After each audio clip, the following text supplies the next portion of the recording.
안녕하세요, 와이메커 여러분. 러셀의 나는 왜 기독교인이 아닌가?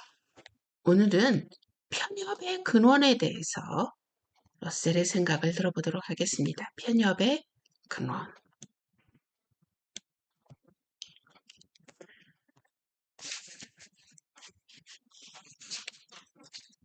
기독교의 출현과 더불어 세상에 퍼지게 된 편협심은 기독교의 가장 기이한 특징의 하나로서 유대인의 정의관과 유대인의 신만이 실존한다는 그들의 신념에서 생겨난 것으로 본다.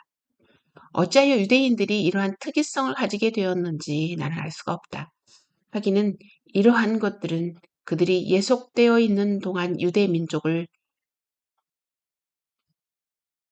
이방인에게 합병시키려는 계략에 대한 반발로서 발전된 것으로 본다.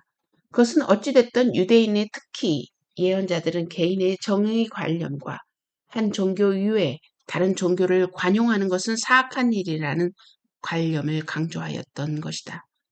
이 두 개의 관념이 동양 역사에 지극히 비참한 결과를 가져다 주었다. 기독교회는 콘스탄티 대제 이전의 로마인들의 기독교인 박해를 많이 이용하였다. 그러나 이 박해는 대수롭지 않았으며 이따금씩 일어났고 순전히 정치적이었다. 콘스탄틴 대제 이후 17세기 말엽까지는 언제나 기독교인들은 그들이 로마 황제들에게 당하던 이상으로 다른 기독교인에게서 더 혹독하게 박해를 받았던 것이다. 기독교의 발흥 이전에는 이러한 박해적 태도는 유대인 사이를 빼놓고는 고대 사회에는 알려지지 못했던 일이다. 예컨대 헤로도투스의 역사서를 읽어보면 그가 방문한 외국 국민들의 온화롭고도 관용스러운 습성에 대한 기록을 볼 것이다. 때로는 그가 별스러운 야만적인 관습에 충격을 받은 것도 사실이기는 하나 그러나 대체로 그는 이방의 신들이나 이방의 관습에 대하여 관대하였다.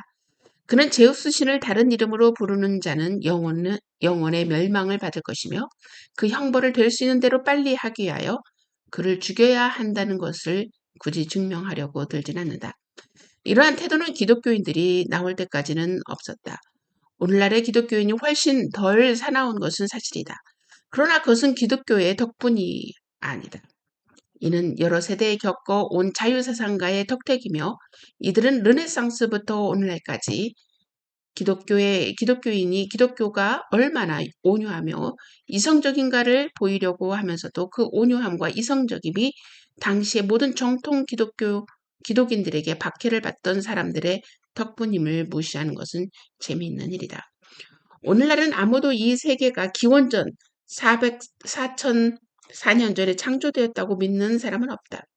그러나 얼마 전까지만 하여도 이를 의심한다는 것은 엄청난 죄악으로 생각되었다.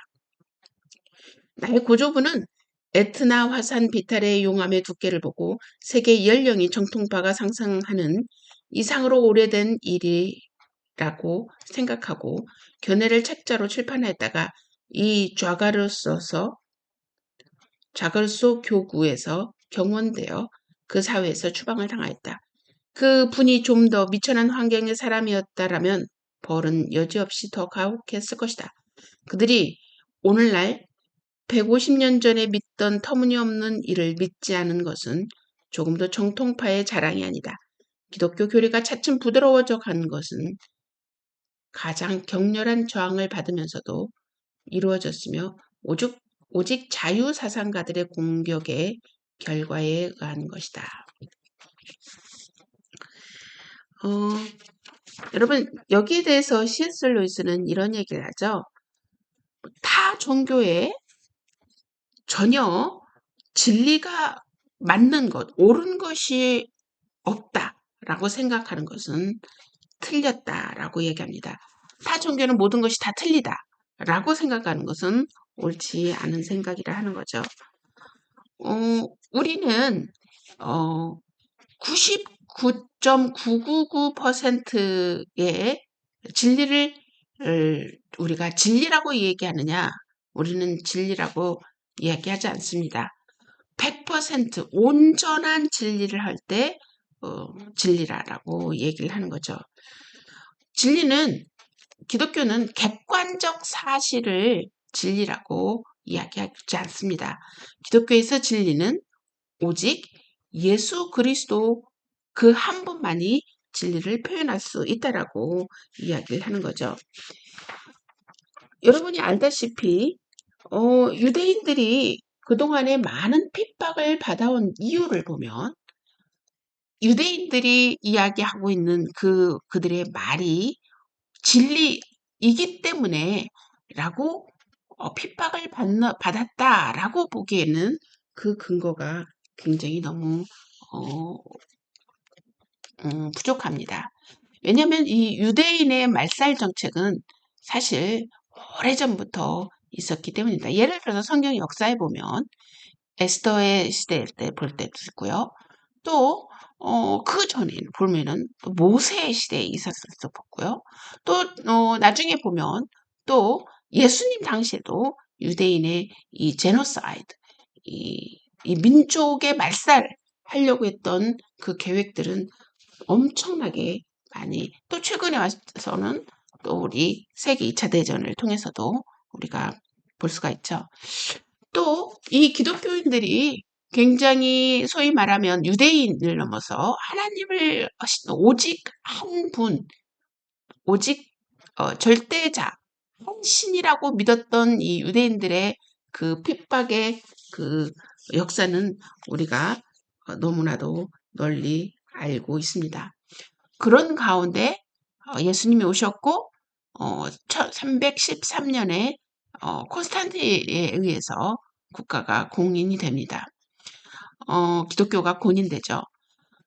처음에는 이 유대인의 하나님만이 오직 하나님이라고 하는 그 주장에 핍박을 받았지만 역시 러셀이 이야기한 대로 외부적인 요인보다 중세에 가서는 기독교인에 의해서 기독교인의 핍박을 받은 게 너무나도 많았습니다. 최근에 와서는 이 기독교인이라고 이름을 한 사람들이 타 종교에 의해서 핍박받는 사례가 최근에는 굉장히 순교를 하는 사람들이 많이 있죠. 지금 러셀은 뭐라고 이야기하냐면 지금 기독교가 이렇게 유해진 것은 자유사상가들의 르네상스 이후의 자유사상가들의 덕분이다라고 이야기를 하고 있습니다. 자, 기독교에 대해서 유해졌다라고 이야기하기는 아마 서방 국가는 그렇게 될지 모르지만 아직 다른 지역에서는 기독교에 대해서 아직도 엄청난 핍박이 있다는 것을 우리가 알아야 될 것입니다. 자, 왜 그러면 유대인과 기독교들은 이들이 이야기하는 편협이라고 하는 그 근원이 그것을 왜 고수하는 것일까요? 목숨을 바꾸고 전 삶을 바꾸면서 그것을 왜 타협하지 않고 그것을 고수하는 것인지 그 이유는 우리가 분명히 그 이유와 배경과 그들의 신념을 그렇게까지 갖게 된 것들은 우리가 꼭 질문하고 거기에 대한 답을 찾아야 될 것입니다.